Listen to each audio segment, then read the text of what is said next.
Everybody, and welcome to Daily Red Devil for all of your latest Manchester United transfer news and talk. Before we get into the video, please do me a small favour. Make sure to drop a like, leave a comment and subscribe. Lots of big topics to discuss today. And the first talking point is going to be Hugo Ekitike price tag set.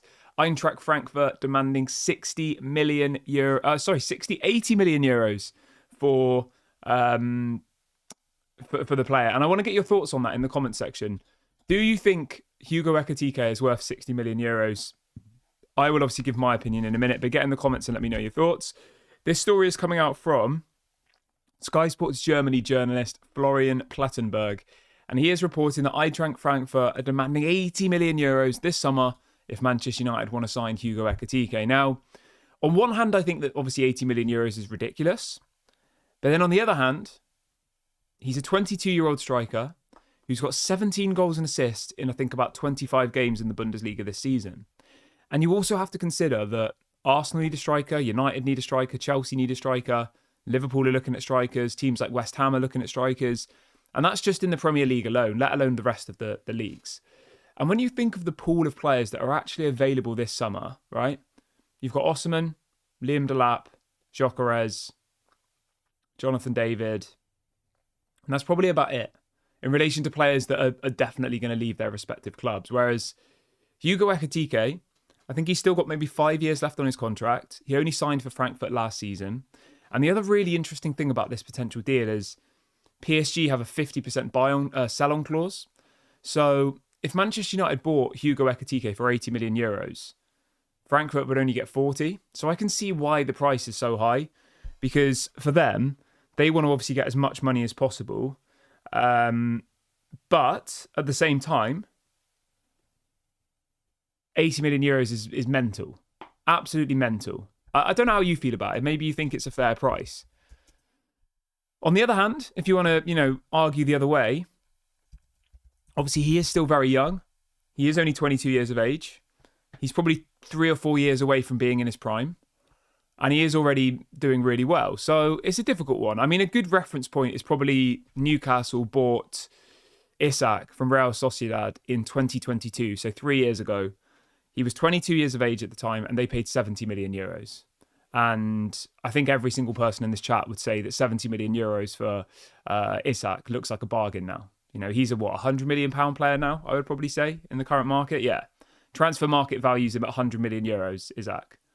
Like if Arsenal offered 100 million euros for Isak, I don't think people would be surprised, would they? They'd be like, fair enough. He's maybe even going into the world-class category in relation to Premier League strikers at the moment. He's one of the best Premier League strikers at the moment. If you look at the Premier League top scorers at the moment, it's always going to be Haaland at the top. Oh no, it's not Haaland, it's Salah. Wow. So Salah's at the top on 27 goals, Haaland's on 21, and Isak's on 19.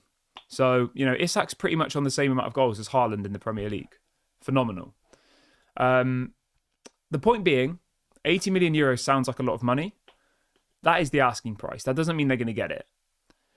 If Manchester United could get a fee down to around 60, maybe 70, I think it's probably a good deal. But then, at the same time, we could get Osimhen for that. We could get Gyökeres for that. I understand that both of those players, I think, are 5 years older. I think, is Gyökeres 27 now? Let me just double check. Gyökeres will be 27 in a couple of months' time.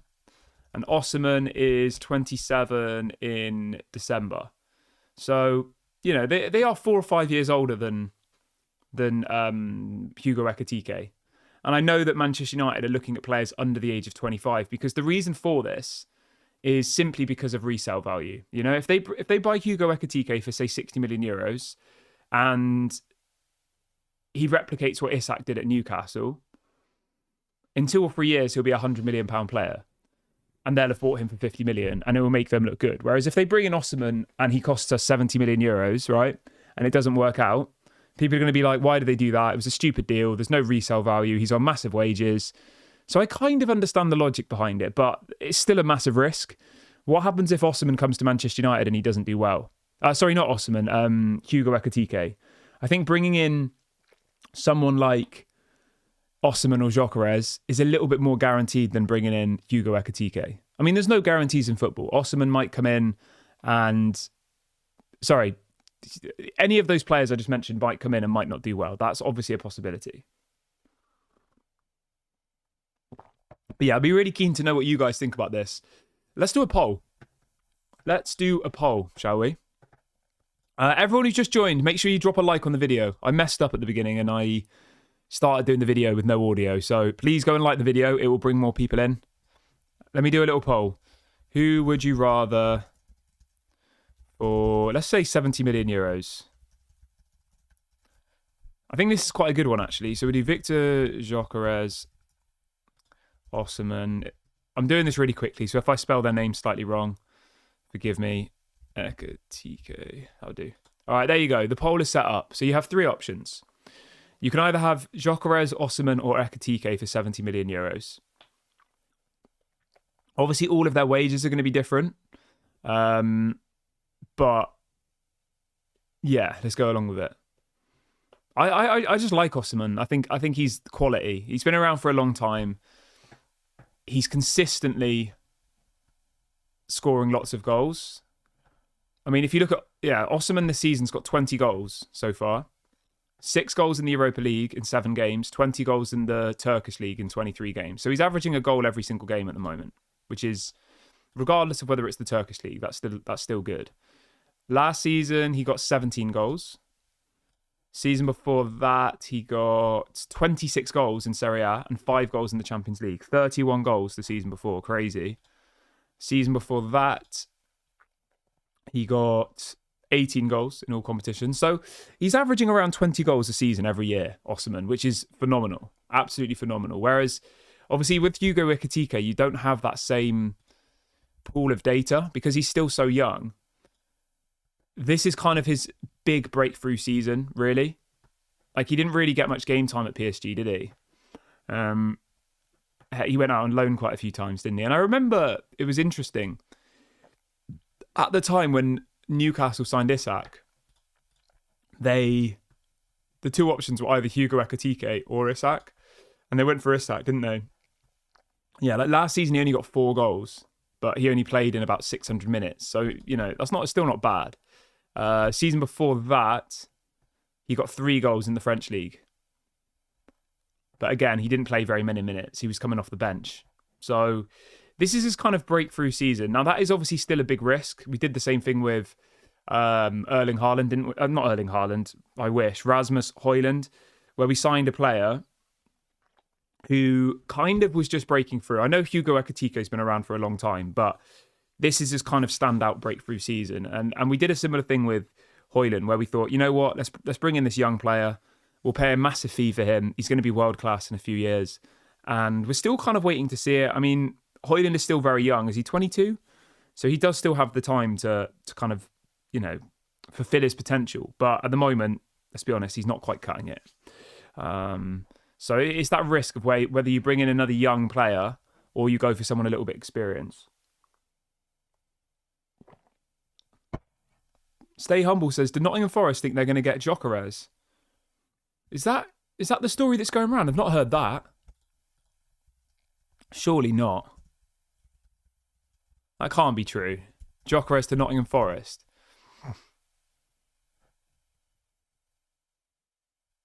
That's crazy. No, I don't think so. They apparently they are interested in him.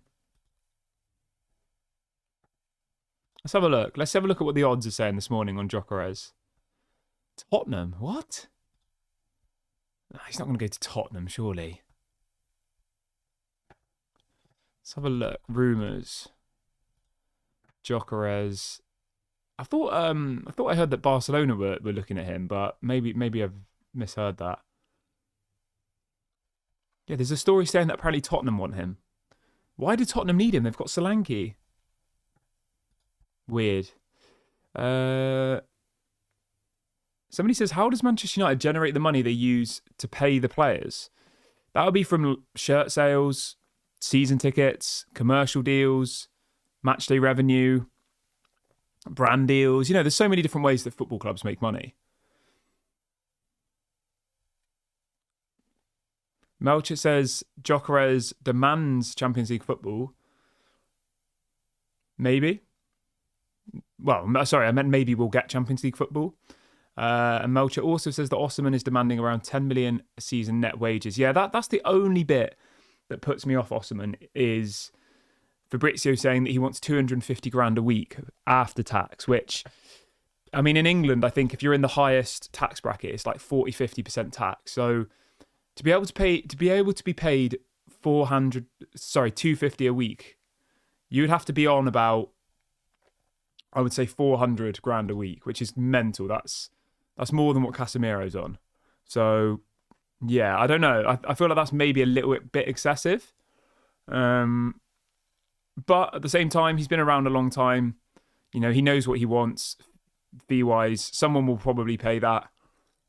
Maybe a Chelsea. So, as much as I think that it's a ridiculous fee, as much as I think it's too much, as much as I think Manchester United probably shouldn't give him 250 grand a week, I can kind of understand why, you know, they would, if that makes sense. So yeah, it's a difficult one, isn't it? I like Osimhen. I would like to see him at Manchester United. Do I think it will happen? I hope so, is all I can really say. I hope it does happen. He would be my preferred option. But I want to know who your preferred option is. Who should Manchester United go for? Should it be Osimhen? Should it be Jonathan David? Should it be Gyökeres? Like, who would you sign this summer? Let me know your thoughts in the comment section below. Really, really interested to see what you guys have to say. Yeah. Right, where should we go now?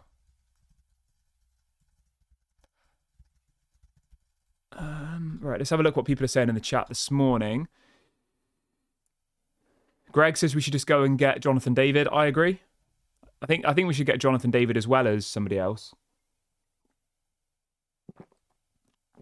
Lumen says, do you think we can be challenging and win titles with the likes of Dorgu and Heaven?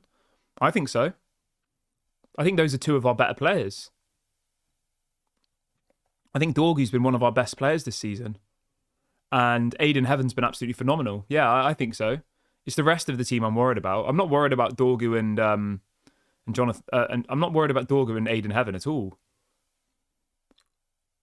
I'm worried about people like Dallo, people like Maguire, people like Anthony, people like Rashford, people like Sancho, people like Højlund, people like Casemiro, people like Johnny Evans, you know, like Lindelof, Luke Shaw, Mason Mount. Those are the players I'm worried about. I'm not at all worried about Aiden Heaven and Dorgu, to be honest.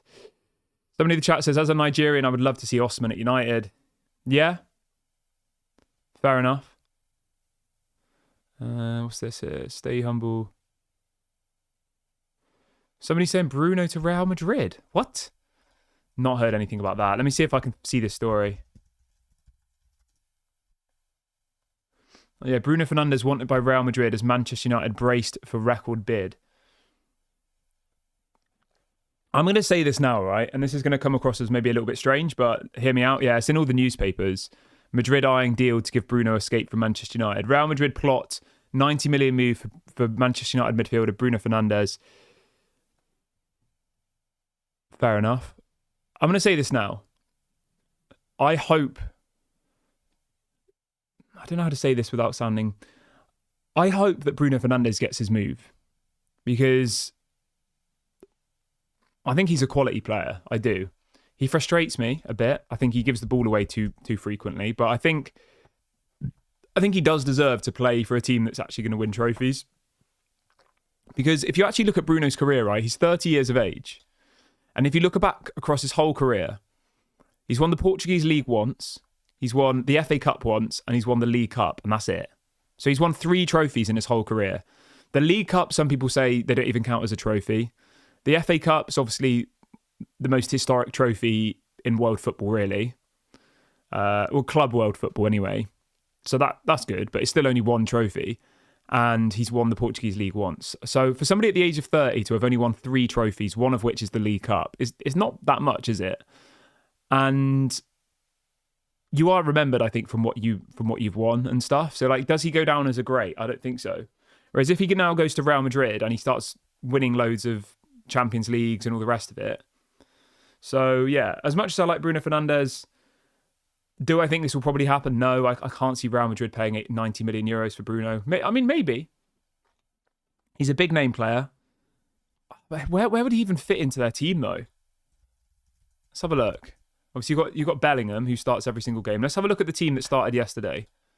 So, I mean, to be fair, he probably would get in their team. Yesterday, their 3 attacking midfielders were Bellingham, Diaz, and Gula. So he probably would get in their team, to be fair. Who do they have on the bench? Valverde. I mean, it does kind of make sense, doesn't it? And he is versatile. He can play deeper as well.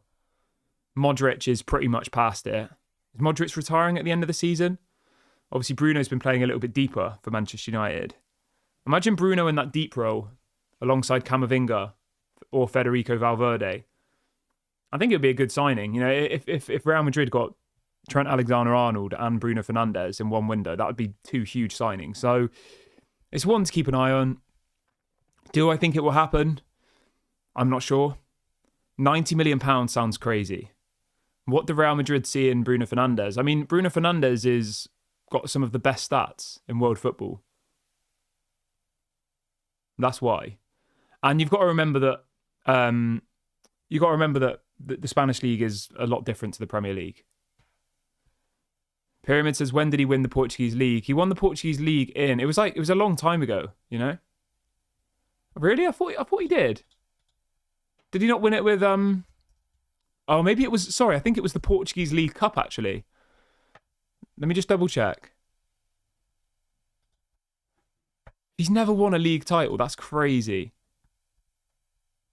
Yeah, sorry, you're right. It was the Portuguese League Cup he won. So in his whole career, he's won the Portuguese League Cup, which is the equivalent of the English League Cup. He won the English League Cup and he won the FA Cup. That's mad. So yeah, he's never won a league at any time ever.